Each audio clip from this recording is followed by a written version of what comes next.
बिस्मिल्लाहिर्रहमानिर्रहीम। नाजरीन, मुल्क भर के नौजवानों के लिए खुशखबरी ये है कि वफाकी हुकूमत ने FIA में मज़ीद 2000 से ज़ायद अफसरान जो है वो भर्ती करने का फ़ैसला किया है। और इस सिलसिले में वज़ीर आज़म की मंजूरी के बाद वजारत ख़जाना से भी मंजूरी ले ली गई है और इसके लिए जो बजट दरकार है वो भी एलोकेट कर दिया गया है। DGFIA वाजिद ज़िया की तरफ से एक समरी वज़ीर आज़म को भिजवाई गई थी, जिसमें ये उनसे दरख्वास्त की गई थी कि FIA की जो मुख्तलिफ मुकदमात की तफ्तीश है वो बर वक्त ना होने की वजह से वो अदालतों में चलान पेश नहीं हो पाता, क्योंकि FIA के पास अफसरान की किल्लत है, तफ्तीशी अफसरान की किल्लत है, इसलिए मज़ीद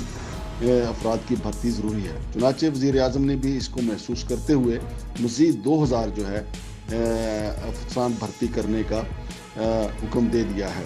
नाज़रीन, मुसद्दक़ा ज़राए ने इस हवाले से बताया है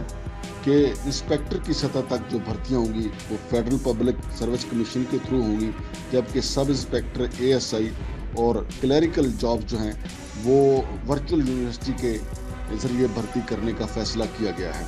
चूँकि FIA को ये शिकायत मिली थी कि NTS और दीगर इस किस्म के जो दूसरे इदारे हैं वो शफाफ भर्तियों में बुरी तरह नाकाम रहे हैं, लिहाजा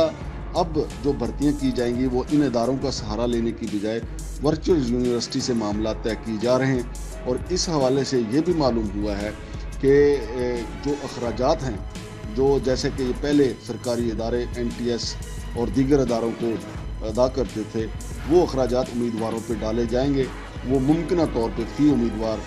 200 से 300 रुपये जो वो अपने फॉर्म के साथ जमा करवाएंगे और वर्चुअल यूनिवर्सिटी जो है वो वसूल करेगी, और उसका जो भर्ती का अमल है वो सारे का सारा वर्चुअल यूनिवर्सिटी के तहत होगा। तो नाजरीन, इसकी बुनियादी वजह यही थी कि अदालतों की तरफ से भी बार बार ये शिकायत सामने आ रही थी। जज साहबान ने भी ये नुक्ता उठाया था कि बरवकत चलान पेश ना होने की वजह से मुकदमात इल्तवा का शिकार हो जाते हैं, जिसकी वजह से लोगों को बरवक्त इंसाफ नहीं मिल पा रहा, लिहाजा तफ्तीशी अफसरान का ज़्यादा से ज़्यादा होना ज़रूरी है। चुनाचे वज़ीर आज़म ने अपना बजट देखते हुए, हुकूमत का बजट देखते हुए FIA को मज़ीद मौसर बनाने के लिए और जो करप्शन के ख़िलाफ़ बयानिया है तहरीक इंसाफ को, उसको मौसर बनाने के लिए मज़ीद अफसरान की भर्ती का हुक्म जारी किया है। और इस हवाले से ये भी मालूम हुआ है कि वजारत ख़जाना में जो समरी गई थी, उन्होंने भी इस हवाले से एक बजट मखसूस कर दिया है, जो ना सिर्फ इन अफराद की जो भर्ती किए जाएंगे उनकी तनख्वाहों से मुतल्लिक होगा और दीगर अखराजात से मुतल्लिक भी होगा। एक अंदाजे के मुताबिक तवक्को की जा रही है कि इन 2000 असामियों के बदले में कमो बेश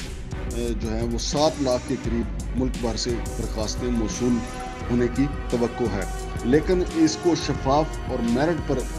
यकीनी बनाने के लिए, जैसा कि वज़ीर आज़म की तरफ से कहा गया है और वाजिद ज़िया साहब उनके विजन को लेकर आगे चल रहे हैं, इसको यकीनी बनाने के लिए वर्चुअल यूनिवर्सिटी जो है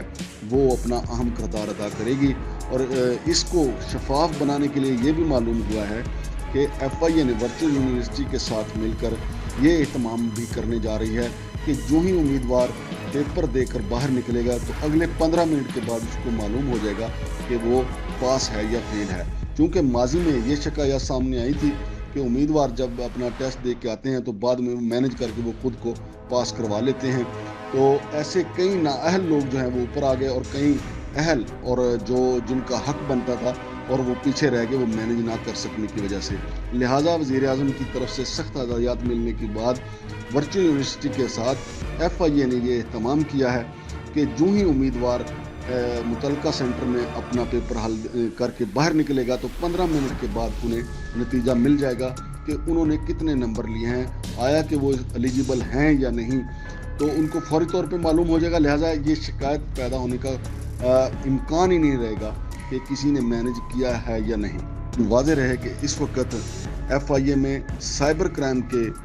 लाखों की तादाद में केसेस मुल्क भर में पड़े हुए हैं, लेकिन FIA के चंद अफसरान जो हैं वो इनको डील कर रहे हैं, जिसकी वजह से लोगों की ये शिकायत बढ़ी थी कि साइबर क्राइम विंग कायम तो कर दिया गया लेकिन अफसरान मौजूद नहीं है जो इस मामले को हल करें। इसके अलावा جو کرپشن کے معاملات تھے وہ بھی اسی طریقے سے ہوئے کہ کرپشن کے کیسز کی تعداد بہت زیادہ بڑھ گئی، جو محکمہ جاتی لیول پہ تھی، اور لوگوں کی شکایات کے انبار لگ گئے، لیکن افسران نہ ہونے کی وجہ سے ان کو پایا تکمیل تک نہ پہنچایا جا سکا۔ اسی طرح ایف آئی اے میں انسانی سمگلنگ کے حوالے سے لوگوں کی شکایات بڑھتی گئیں اور شکایات کے انبار لگ گئے، اور انسانی سمگلر جو ہے وہ دندناتے پھرتے رہے۔ چونکہ افسران کی تعداد بہت کم تھی، اس لیے ان کو بھی قانونی شکنجے میں نہیں لیا جا سکا۔ چنانچہ ان ساری ضروریات کو مد نظر رکھتے ہوئے مزید افراد کو بھرتی کرنے کا فیصلہ کیا گیا ہے۔ اب دیکھنا یہ ہے کہ وہ کون خوش نصیب ہوں گے جو اس میرٹ لسٹ میں آئیں گے اور ایف آئی اے کے ماتھے کا جھومر بن کے ابھریں گے، یا وہ بھی مزید اثاثے بنانے یا کرپشن کی دلدل میں بہہ جائیں گے۔ یہ ایک ان کا ذاتی امتحان ہوگا۔ البتہ ایف آئی اے ذرائع نے یہ بتایا ہے کہ توقع یہ ہے کہ اگلے ہفتے یعنی دسمبر شروع ہوتے ہی یا دسمبر کے آخر تک اس حوالے سے معتبر اخبارات میں اشتہارات جاری کر دیا جائے گا، جس سے ملک بھر سے پھر درخواستیں موصول ہوں گی، اور اس کے بعد ورچوئل یونیورسٹی کے ساتھ مل کر ان کے ٹیسٹ اور انٹرویو ہوں گے۔ اور یہ ایک خوشخبری ہے پاکستان کے نوجوان اور پڑھے لکھے لوگوں کے لیے کہ ان کے لیے 2000 نوکریوں کا جو بھرتیوں کا سلسلہ شروع ہونے جا رہا ہے۔ شمشاد مانگٹ کو اجازت دیجیے۔ اللہ حافظ۔